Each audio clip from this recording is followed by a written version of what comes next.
राधे राधे गुरुजी। राधे राधे। ये चश्मा असली है? जी गुरुजी। हैं? सही बताओ। जी। ये चश्मा फैशन वाला है कि वैसा है? नहीं, पावर वाला। पावर वाला? तो ऐसा भी आता है, पीले वाला भी? मैं जल्दी जल्दी में ऐसे ही ले ली थी। हैं?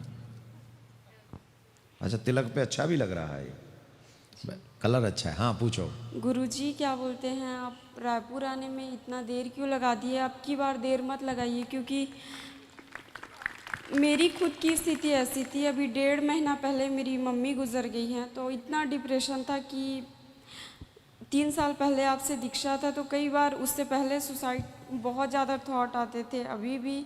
लेकिन जिस दिन मतलब मम्मी ख़त्म हुई तो और ज़्यादा मैं टूट गई थी। लेकिन ना फिर जिस दिन यही आ रहा था, आपकी छवि मेरे पास है, तो कोई एक ऐसा नहीं है जो मेरे साथ में हो, तो आपकी छवि को लेकर मैं कमरे में रोते रहती थी। तो फिर इससे थॉट आ रहा था कि मतलब मैं ख़त्म कर लूँ। पर उसी दिन आपके इंस्टाग्राम पे फिर ये आया कि ये मेरे लिए चमत्कार था। रायपुर की कथा का पहले से कोई सूचना नहीं था, तो 20 दिन 25 दिन पहले ही वो, तो प्लीज़ आप जल्दी आइएगा, क्योंकि ना मैं बाबा भोलेनाथ से बहुत इतना लड़ी थी कि मैं ना कभी आपके पास नहीं आऊँगी करके। तो फिर उसी दिन मैं ऐसे ही रोते रोते लेटी थी, तो आपका सूचना आया, और फिर इसलिए देर मत कीजिएगा, प्लीज़ जल्दी से आइएगा गुरुजी।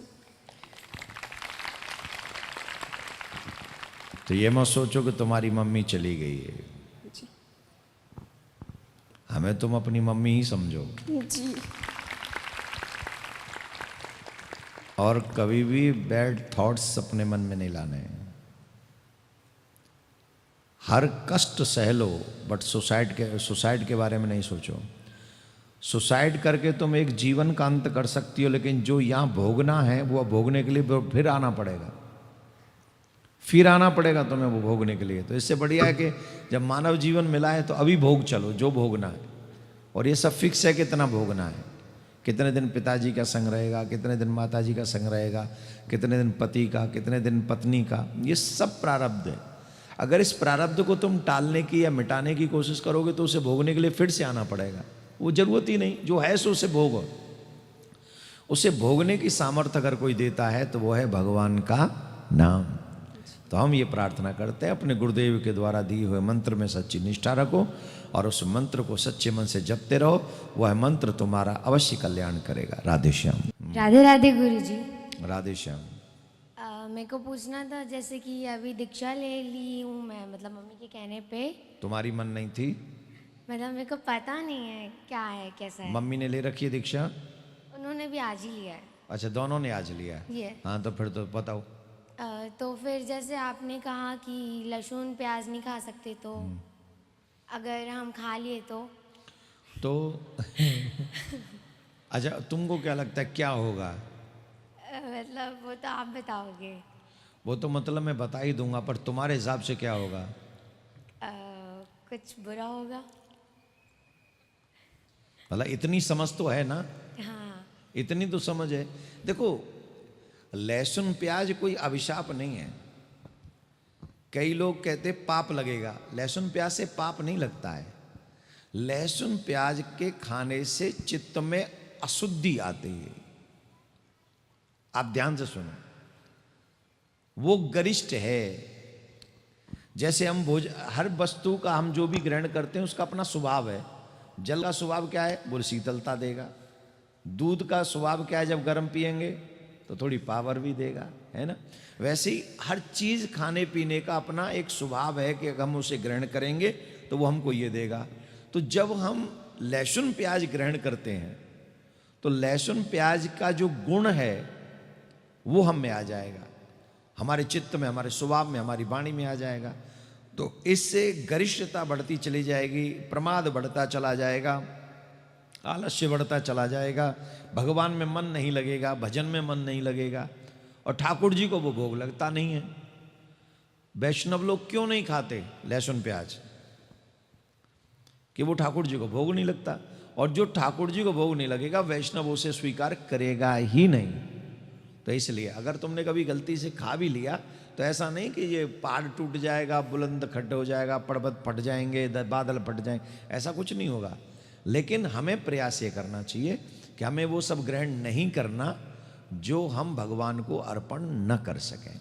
पर गुरुजी हमारे घर पे तो जैसे मेरे लिए बस तो अलग नहीं बन सकता, तो सबके लिए तो वही बनेगा। नहीं, तुम्हारी मम्मी के लिए तो बनेगा। तो मतलब तुम्हारी मम्मी भी तो भोजन कौन बनाता है? तुम कि तुम्हारी मम्मी की घर पापा मम्मी पापा बनाते हैं? पापा यहाँ नहीं रहते। तो हमको एक बात बताओ, क्या ठाकुर जी तुम्हारे घर में भूखे रहते हैं? नहीं, उनको अलग से भोग लगता कौन सा अलग से बताओ, क्या लगता है? है, जो मिश्री हैं? फ्रूट्स फ्रूट्स और मिश्री अच्छा, वगैरह। तुम फ्रूट्स और मिश्री में कितने दिन रह लोगी जा- कॉन्टिन्यूसली? नहीं, मैं तुम्हारा मजाक नहीं उड़ा रहा हूँ, just I want to know कि तुमसे ये कहा जाए कि जस्ट फ्रूट्स और मिश्री पे तुमको रहना है, तुम्हारी मम्मी को रहना है। मम्मी को खड़ी करो। ये तुम्हारी मम्मी आलसी है, खड़ी करो मम्मी को, जल्दी करो। अच्छा, नहीं होना, हो जाओ, हमारी आज्ञा। अभी से नहीं मान रही, हमारी आज्ञा चली आज ही बनी। हाँ जी, राधे राधे, प्रणाम अगर आपको रखा जाए मिश्री और फ्रूट्स पे तो कितने दिन आप रहोगी? जी। कितने दिन रहोगी? नहीं रह सकते गुरुजी। फिर ठाकुर जी कैसे रहेंगे? अब घर में लहसुन प्याज सबके लिए बनता है घर अरे में। हम ये करें, फिर ठाकुर जी कैसे रहेंगे? इसका मतलब ठाकुर जी को हमने सिर्फ मूर्ति समझ के रखा कि ये तो ठीक है, मूर्ति है। और अगर मूर्ति समझ के रखा है तो वो तुम्हें भगवान के जैसा व्यवहार करेगा ही नहीं, वो तो मूर्ति बना रहेगा। भगवान ने क्या कहा? भावग्राही जनार्दन, मैं भाव हूं, भाव से मैं मानता हूं, भाव का भूखा हूं मैं। अब तुम, मेरा भाव तो यह है कि ठाकुर जी तो भोजन की जरूरत ही नहीं है, तो वो तो मूर्ति है। तो जब मूर्ति और फिर मैं कहूं कि महाराज मेरे ऊपर विपत्ति आ गई, मेरे संकट को काटो, तो ठाकुर जी कहेंगे हम कैसे काटें, हम तो मूर्ति हैं, हम कैसे काटें, हम तो मूर्ति हैं। बोले ऐसे कैसे, आप तो भगवान हो। बोले तुमने भगवान समझा ही कहां, तुमने तो हमें फ्रूट्स पे ही रखा। तो फ्रूट्स पे कितना बल होगा? जितना बल है बताओ, करें उतना काम। नहीं, जैसे आप अपनी बिटिया से प्यार करते हो, अपने बच्चे से प्यार करते हो, अगर लड्डू गोपाल जी हैं तो उतना ही प्यार ठाकुर जी से करो। और भोजन आप बनाती हो तो बिना लहसुन प्याज का पहले निकाल सकती हो सब्जी उसमें से, जी पहले उसमें से निकाल लिया, और जो घर वालों को खाना है उनमें छौंका मार दिया बाद में। बोले तुम ये तो खा लो मेरे ठाकुर जी, और हम ये खा। करना चाहो तो ये ऑप्शन है, और नहीं करना चाहो तो फिर जैसे आप उचित समझे वैसे आप कीजिए। ठीक है, जी गुरु, राधे धन्यवाद, राधे, प्रणाम। राधे श्याम। और अगर क्या बोलते हैं, जो आपने कहा मतलब 16 टाइम्स कुछ करने को, कुछ करने को नहीं, माला करने को। हाँ वही माला करने। कुछ करने को मतलब मैंने कोई चोरी करने को कहा है? नहीं नहीं, मतलब मेरे को पता नहीं। तो अगर वो नहीं हो पाया तो? कोई बात नहीं, अभी पहली बार दीक्षा तुमने ली है, अभी पहले ही दिन में 16 टाइम्स नहीं हो जाएगा। धीरे धीरे आज एक ही करो, कल 2 करो, फिर धीरे धीरे 1 हफ्ते बाद उसे 5 में कर दो, ऐसे धीरे धीरे बढ़ा लो। ठीक है, धन्यवाद। धन्यवाद।